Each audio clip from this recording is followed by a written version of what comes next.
Mr. Sreejith, can you share your screen?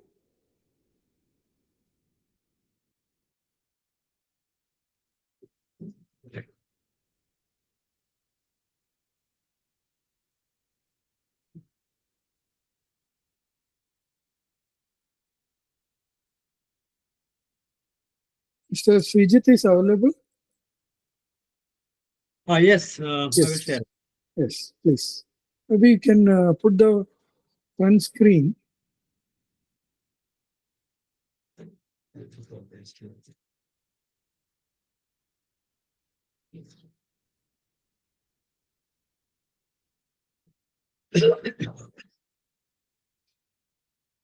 Good evening, Okay, is it Shivakumar. visible, How are you?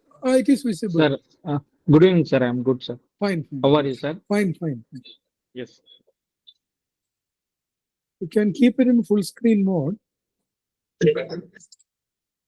Okay. Others, please confirm whether it is seen by you also. Yeah, I think, can you see this? Yes, the sir, it's main screen, visible. the front screen? Yes, sir, it's visible. Yes, visible, visible. Fine. Okay. Thank you.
Vivek sir, can we start?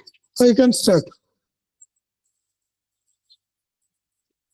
Good evening and warm welcome to you all for the Total Smart Talk series, Lecture 12, Effect of Petrology on Moisture Sensitivity of Hot Mix Asphalt by Engineer Sreejith GH, Executive Engineer PWD. This is the 12th technical session organized by Turtle Smart Solutions as part of our initiatives to provide a knowledge sharing platform among engineers and academicians through interactions with eminent technocrats from academics and industry. We cordially welcome all enthusiasts to this session in the series organized in connotation with Association of Engineers, Kerala, Thiruvananthapuram District Committee, Indian Concrete Institute, Thiruvananthapuram District Centre, and High-Tech Total Solution Providers about a relevant topic. The presentation will follow panel discussion among industry experts and academicians, Dr. Anil R., Engineer Ansar M., Dr. Shivakumar G., Engineer Sarjan KT, and TK Subhash. So please stay tuned till the end. Association of Engineers Kerala is a non-profit organization of about 4,000 plus engineers from public works, irrigation, and local self-government departments of Government of Kerala. Every year, we conduct technical sessions to update our engineers about new technologies. The association encourages research and free discussion on engineering problems we are facing. Now, I request Engineer Anwar Hussain, Chairman ICI, Thiruvananthapuram Center, and Director HiveTech to deliver a few words about ICI and its activities. Thank you. Good evening, one and all, and greetings from ICI and HiveTech. Indian Concrete Institute is one of the strongest and vibrant professional bodies in India. It is dedicated to the cause of spreading knowledge on concrete, to promote concrete technology, and further the studies in material science, structural rehabilitation, and retrofitting. It has a strong membership base of 15,000 members attached to 47 regional centers throughout India with its headquarters at Chennai. Our member base include 381 organizational members, including prominent engineering colleges. Programs like seminars, workshops, conferences, exhibitions, etc. are conducted through its regional centers. HiveTech is one of its kind company in Trivandrum, providing all kinds of solutions for structural rehabilitation and structural retrofitting. We are also doing foundation strengthening works using nanochemicals, polymers, and cement in proportions solely devised by us for various conditions. Thank you, Turtle Smart Solutions, for associating us with this program, and best wishes for the program. Thank you. Thank you, Anwar sir. Now I request Engineer Vivek R. Das. Assurance and highway material testing, then concrete and asphalt mix design, balanced mix design of asphalt mixes, performance test on asphalt mixes, design of flexible and rigid pavement, structural evaluation of pavements, geographic information systems, foundation analysis and design. In addition to this, he has developed 2 websites that will be shared in the chat box. One is on pavement temperature and another one is on trans calculation, mainly for calculation and plotting tools for transportation engineers. Before joining to PWD, he worked with Shaldia Associate USA, and he has worked in various countries, to name a few: Liberia, Rwanda, Azerbaijan, Cambodia, Afghanistan, Uzbekistan, etc. He has worked in a World Bank project at Liberia as infrastructure implementation unit. Previously working, he was working with Kerala Public Works Department, that is KSTP, that is Kerala Highway Research Institute, and now he is working as Executive Engineer, Roads and Maintenance Division, Calicut. In addition to this, he has published several papers which has good impact factor and citation index. So with this brief introduction, I welcome Mr. Sreejith GH to deliver a talk. After that, we will have a panel discussion. In this, if any queries is there, the audience can have a discussion on this. Thank you. Sir, you can start. Yeah, thank you, Mr. Vivek. I think I'm audible, isn't it? Yes, fine. You can start. And my screen is also visible, isn't it? Yes, fine. Any one of you, please confirm. From audience, please confirm. Yeah, clearly audible. Fine. Thank you. Okay, so thank you so much for this nice introduction. And I'm really happy to be part of this webinar series. I usually follow this series. I think most of the talks I try to attend, and also I'm really thankful to Sreejith for inviting me, and Mr. Vivek as well for this introduction. So we'll go straight to the topic. We'll try to finish it within maybe 50, 55 or 50 to 1 hour within that time. So we'll quickly go into the topic. So we'll be discussing mostly about the moisture sensitivity of HMA. So I'll be discussing most research work that we did at KHRI. So before joining Calicut as an executive engineer, I was deputy director of Pacific Payment Division, Kerala Highway Research Institute. So I was heading this research work along with my assistant directors and my laboratory assistants, such assistants. Also, there was a principal co-investigator for this project as well, Dr. Anil Kumar from Kerala University. So he's basically a petrologist, so he was helping us in the petrology, that petrography. Okay, so just start the links. See.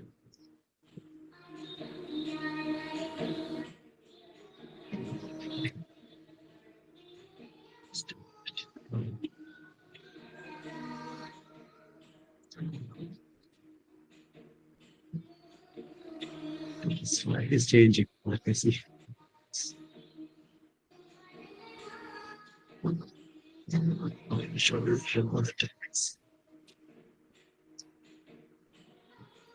Okay, so now we know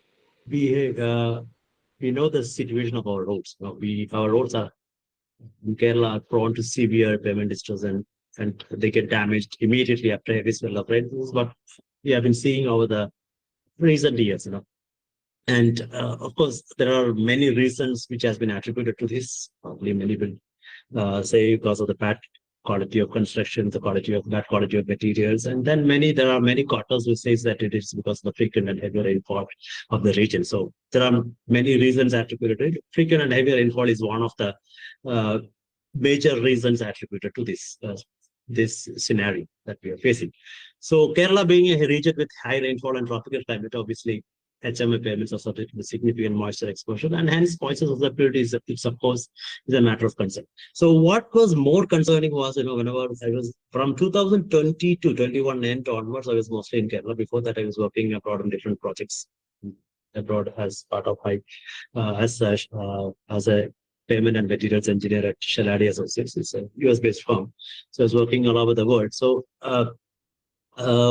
during my vacations and all, whenever I visit here, what I felt was mostly, however bad you make a road, there should be some other reason why it is failing. There should be something else, because it's immediately after rain, we can see that, the roads are getting a sort of a washed-off type, especially if you have an OGPC type of our treatment.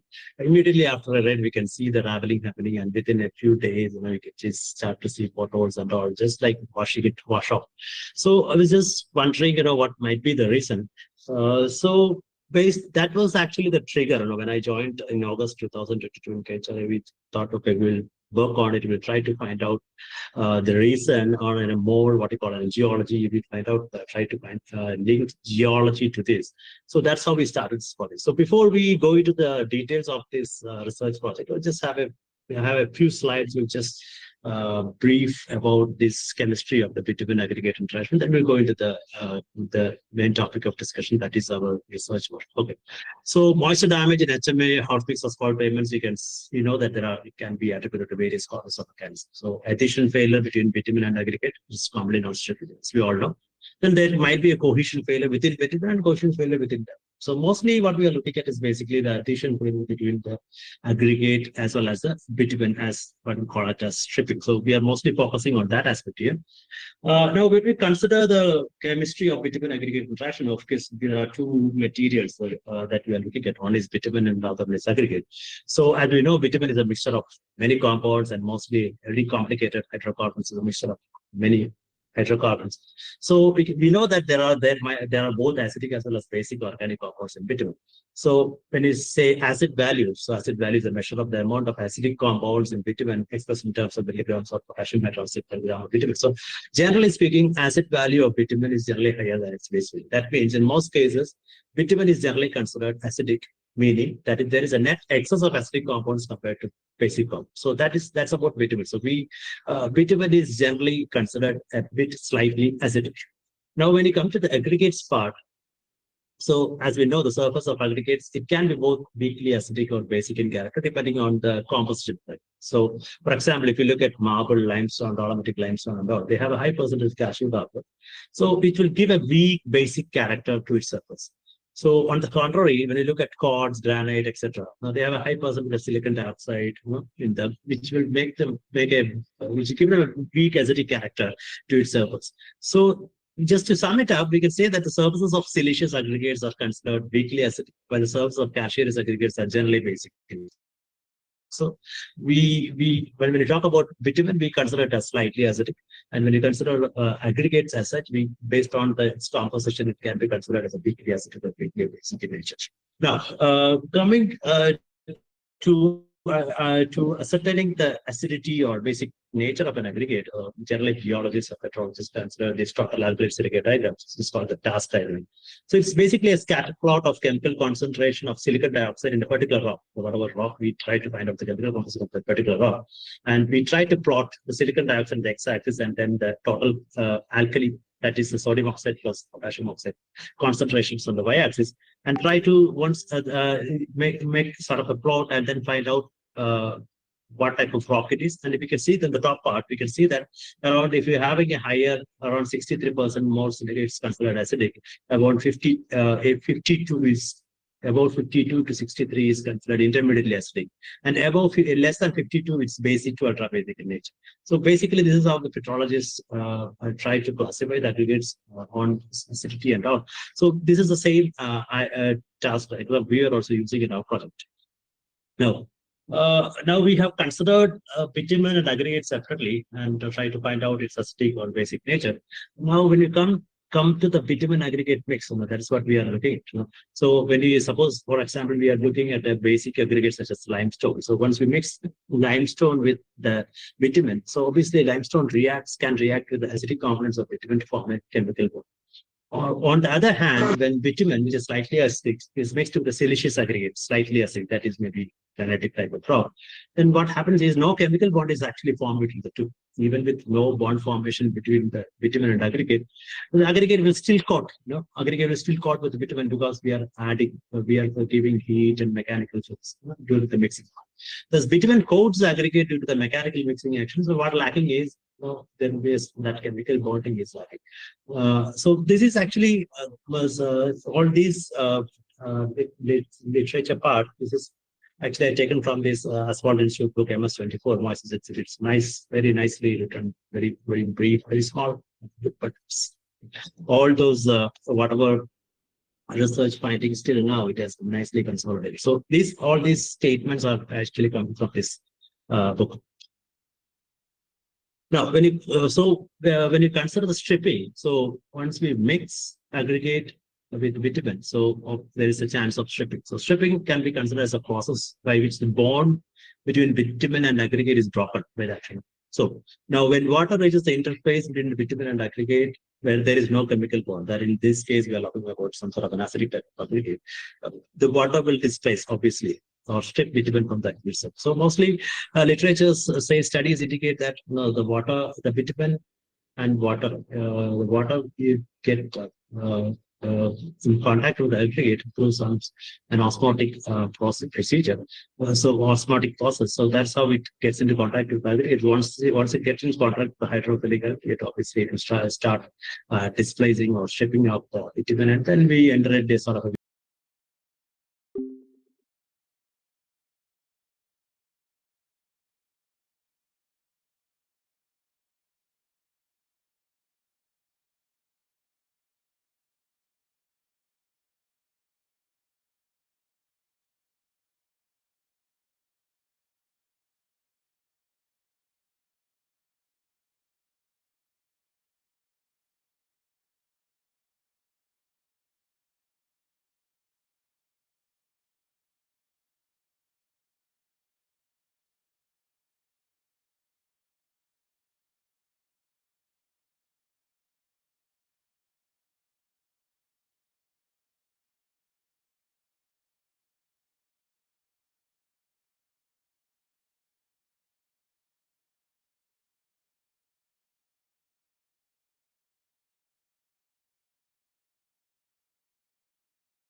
Connection was lost.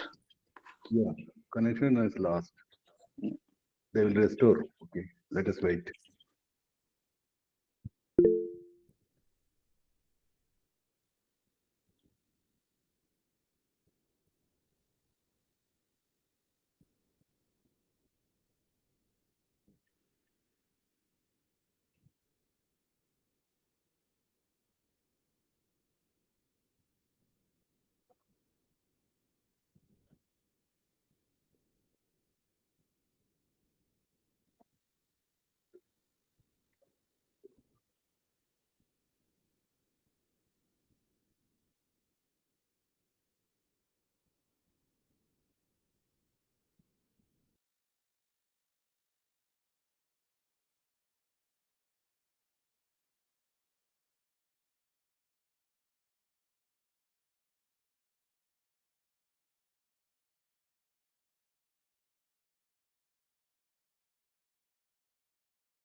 Hello.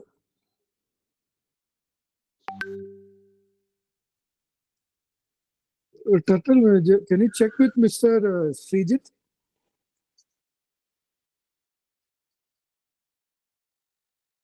Hello.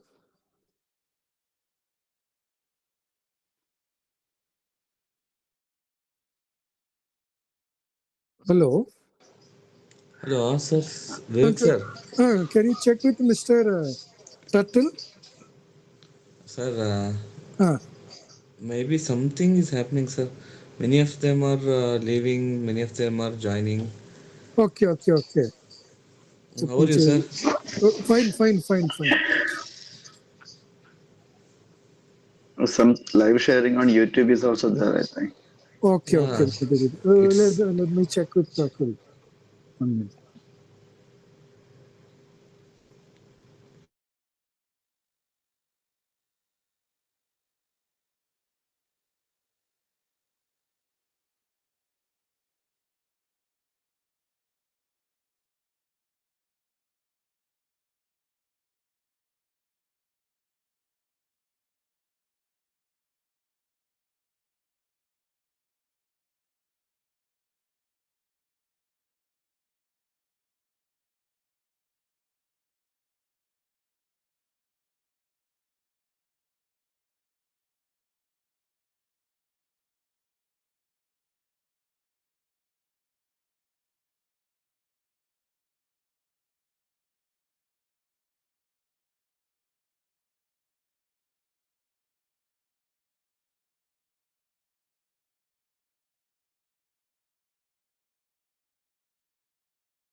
Sorry for the technical issue. We'll sort it soon, okay?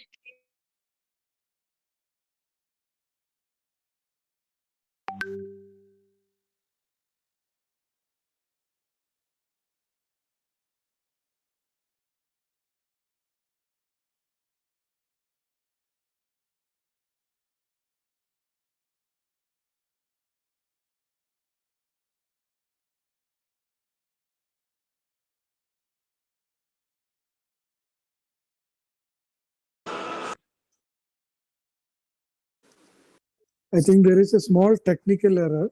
You can wait for 5 minutes. The resource person will join immediately. Sure.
I think I don't know where I stopped. No, is it audible right now? Or? yes, sir, Yeah, it's audible. audible. You can share your screen. Screen is not visible. It's not, I think, can you give permission to share? Right. it, or Okay. Can you give permission to share?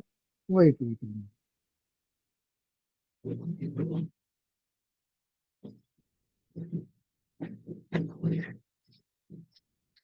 Okay. Sure.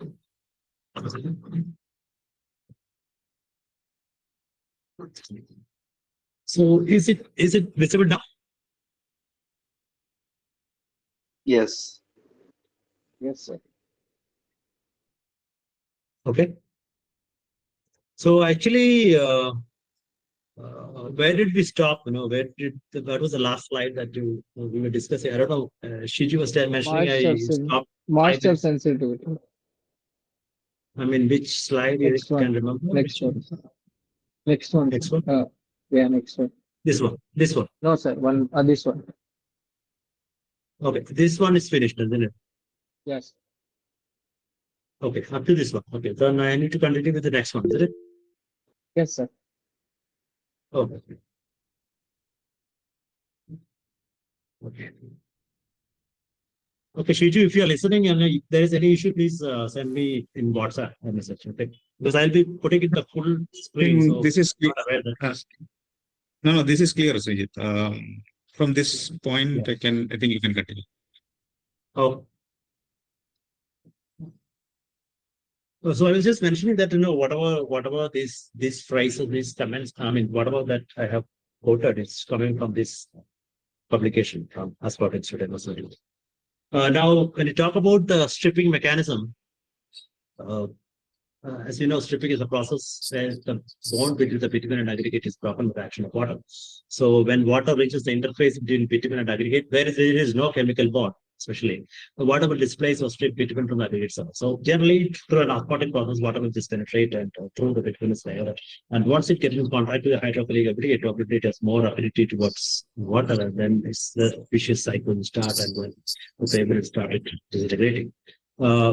So there are many other factors as well, which influence the moisture surface, as we all know. So we are mostly focusing on the meteorological and chemical composition here, but as we know, there are other factors as well. It depends on the metacycles, the aging, other geological characteristics. Even, for example, air void content.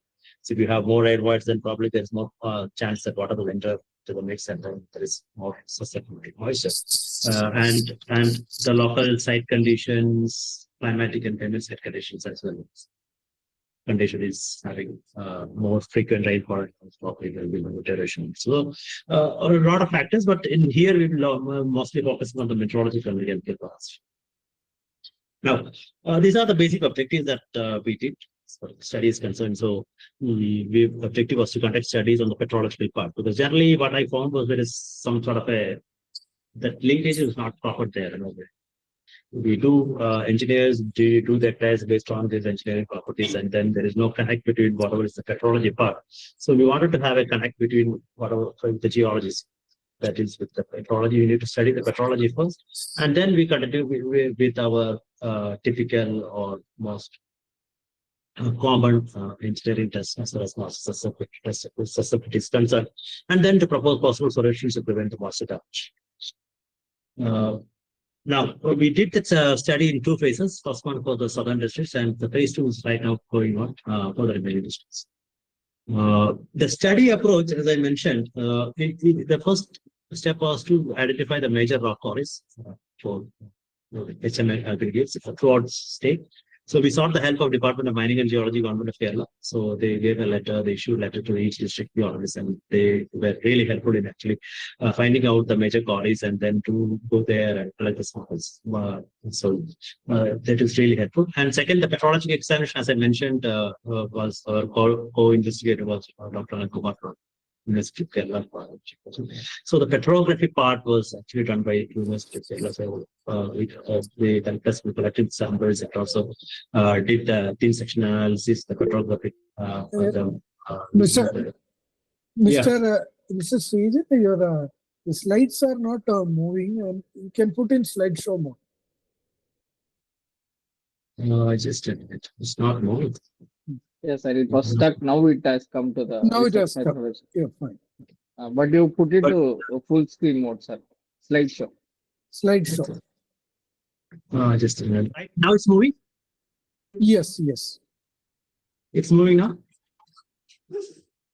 Just change the Is it okay slide. now? Yeah. Moving. No, sir. You just put it to the slideshow, sir. Slideshow. Yeah, but I put it in the slideshow. Right now it's coming, isn't it? But once It's I moving put it now. in the slide, it's moving, but it's not in slideshow now, isn't it? Yeah, sir. It's in slideshow now, or you can see the side pane, isn't it, with the other slides? Yes, Slide, both are Now slide it's- and slide pane. Both Yeah. are there. Now it's moving. Now the slides are moving. No. No, it's not moving. I think better this way, isn't it? Can we do it this way? Yes. You can proceed with that if it is fine. Because I don't know what's the problem. Maybe I will stop and represent. That will be good, sir. You will just stop and share once again. Yeah. I will share the entire screen and see how it works. Now, can you see this? The first slide. Yes. Is it moving Yes. right now? Yes. Now Yes. it's moving, it's moving. sir. You can Yes. continue. Okay, fine. So we were just talking about this part, the study approach. So we did the XRD X-ray fluorescence analysis at Center for Earth Science Studies. So actually, the samples were flushed and pelletized with the help of microbiologists, and we sent the samples to NSS, Center for Earth Science Studies, for the X-ray fluorescence, because we wanted to know the exact chemical composition of the rocks as well, as you mentioned, the task diagram. Then we proceeded with the moisture sensitivity test, and then the last one was the last step was to analyze the results and copy them used. So now it's changed, isn't it? Slide is changing now. You're seeing a new slide now. Yes, sir. Yes. Yes, sir. Okay, so we're talking about, okay. So this is the basic research methodology, as I mentioned there, because we did test on binders. We did the physical test on aggregates, including the petrographic test. And then we did test on the mixes. Okay. So before we go into that, we'll go with this briefly describe the lithology part. So generally, when we talk about lithology of Kerala, we just briefly mention it as, it's granite. We say that everything is a granite quarry. Even if you look at the Department of Mining and Geology website, where they have listed the number of quarries and details of the quarries, so they say it's a granite quarry itself. But generally, Kerala, when you look at it, it's a charnocite nice terrain. We have mostly majority of the rocks. So you can see it in this picture as well, and lithology map as well. It's mostly charnocite and garnet gneiss or biotite gneiss. So basically, we are talking about a metamorphic terrain. So we are not a sort of an igneous terrain as we think we are. We mostly we have a charnocite and nice type of rocks which are mostly metamorphic in nature. So these are the list of quarries from where we have worked. We are still working on. We are trying to collect samples from the middle districts and further north as well. So and we are presenting the results of the test conducted from these quarries, spanning from Trivandrum to Ernakulam. Now, when you look at when you talk about petrology, so petrology is the branch of geology concerned with the composition, structure, and origin of rocks. So it involves both macroscopic, microscopic, and geochemical. So as I mentioned, the macroscopic and microscopic studies were conducted by the University of Geology. The geochemical, with their help, we tested at NSS. So this is one of the quarry phases for a quarry at Kollam. So we can see that for this particular quarry itself, on a particular quarry itself, we can find 2 or 3 different types of rocks. So for this particular quarry, one phase we were seeing charnocite, the other one was mostly biotite gneiss type of rock. So when we talk about the aggregates from that particular source, it's sort of a mix of 2 different types of rocks that we get from that particular quarry. Now, when we just talk about the petrological studies, so with these rock samples we collected from these quarries were subjected to megascopic as well as the geographical classification. So the megascopic and microscopic characterization, it involves the identification of visual examination of the rocks, obviously. And then the petrological and mineralogical characteristic of the aggregates were determined by conducting thin section studies. Thin sections were examined under a petrological microscope for the model composition and classification and identify the presence of various minerals. Now, for the geochemical classification, the stock samples were actually cleaned, washed, dried, and powdered and pelletized, and sent for XRF analysis at NSS. Okay. So these were the chemicals for which we analyzed the rust powder pellets. We analyzed for silica, alumina, manganese oxide, calcium, sodium oxide, potassium oxide, all that. So this is actually the. So this is the basically for as far as petrology studies are concerned, these are the output for one particular quarry. On the right hand side, we can see the macroscopic view of garnet biotite gneiss on top, and we can see charnotite type of rocks in the bottom. So these two types of rocks we obtained from the same quarry, and if you look on the left, we can see the thin section, the microscopic view of the thin section. So we can see on the top we have the biotite gneiss, on the bottom we can see all these minerals as well. You can see microcline, biotite, quartz, plagioclase, and like that. So you can see all these type of minerals. So for this particular quarry, we identified that approximately 30% of rocks were constituted as by charnotite, and the remaining was done. So similar petrographic analysis studies were conducted for rock samples collected from all the quarries.